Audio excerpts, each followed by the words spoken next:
Today special crispy jalebi எப்படி செய்யலான்னு பார்க்கலாமா? அதுவும் நல்லா ஜூஸியாக கிறிஸ்பியாக சாப்பாடுக்கு டேஸ்ட் அல்டிமேட்டாக இருக்கும். கண்டிப்பாக இதை நீங்களும் ட்ரை பண்ணி பாருங்கள். இப்போ ஒரு கப்பில் மைதா எடுத்துக்கோங்க. அதுலேயே ஒரு பிஞ்ச் அளவு ஃபுட் கலர் ஆட் பண்ணிக்கலாம். அதுலேயே நம்ம ஒரு ஸ்பூன் அளவு நெய் ஆட் பண்ணிக்கோங்க. ஆட் பண்ணிவிட்டு நல்லா மிக்ஸ் பண்ணிக்கலாம். நல்லா மிக்ஸ் பண்ணிக்கோங்க. இப்போ ஒரு கப் அளவு தண்ணி ஆட் பண்ணிக்கலாம். ஆட் பண்ணிட்டு நல்லா மிக்ஸ் பண்ணிக்கலாங்க. இப்போ மிக்ஸ் பண்ணதுக்கு அப்புறம் ஒரு பேக்கெட் ஈனோ ஆட் பண்ணிக்கோங்க. ஆட் பண்ணிட்டு நல்லா மிக்ஸ் பண்ணிக்கோங்க. இப்போ நம்மளுக்கு பேட்டர் இந்த கன்சிஸ்டன்சில இருக்கணும். அப்பதான் நம்மளுக்கு கிறிஸ்பியா வரும். இப்போ ஒரு பேன்ல ஒரு கப் அளவு சுகர் ஆட் பண்ணிக்கலாம். ஆட் பண்ணிட்டு அதே கப் அளவு ஒரு கப் தண்ணி ஆட் பண்ணிக்கோங்க. நல்லா மிக்ஸ் பண்ணிக்கலாங்க.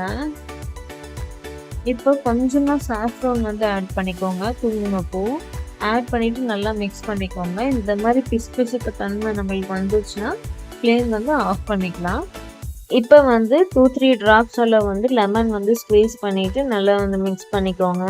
இப்போ நம்ம ரெடி பண்ணி வச்சிருந்த பேட்டரை ஒரு பைப்பிங் பேக்கில் ஆட் பண்ணிவிட்டு சின்னதாக நம்ம கட் பண்ணி எடுத்து வச்சுக்கலாம். இப்போ பேனில் நம்ம ஆயில் ஊற்றிட்டு நல்லா லோ ஃப்ளேமில் வச்சு இந்த மாதிரி ஜிலேபி ஷேப்பில் நம்ம ரெடி பண்ணி வச்சுக்கலாம்.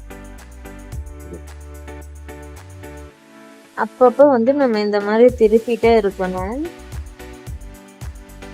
அப்போ தான் முழுசாக நல்லா வெந்து வந்திருக்கும். எப்போ நம்மளுக்கு பபிள்ஸ் நிற்கிதோ அப்போ தான் அந்த ஜிலேபி நல்லா வெந்து வந்திருக்கும். இந்த ஸ்டேஜில் எடுத்துகிட்டு நம்ம சுகர் சிரப்பில் ஆட் பண்ணிவிட்டு ஒரு 10 to 15 மினிட்ஸ் அளவு நல்லா ஊற வச்சு வச்சுருங்க. அதுக்கப்புறம் நம்ம எடுத்து சர்வ் பண்ணிக்கலாம்.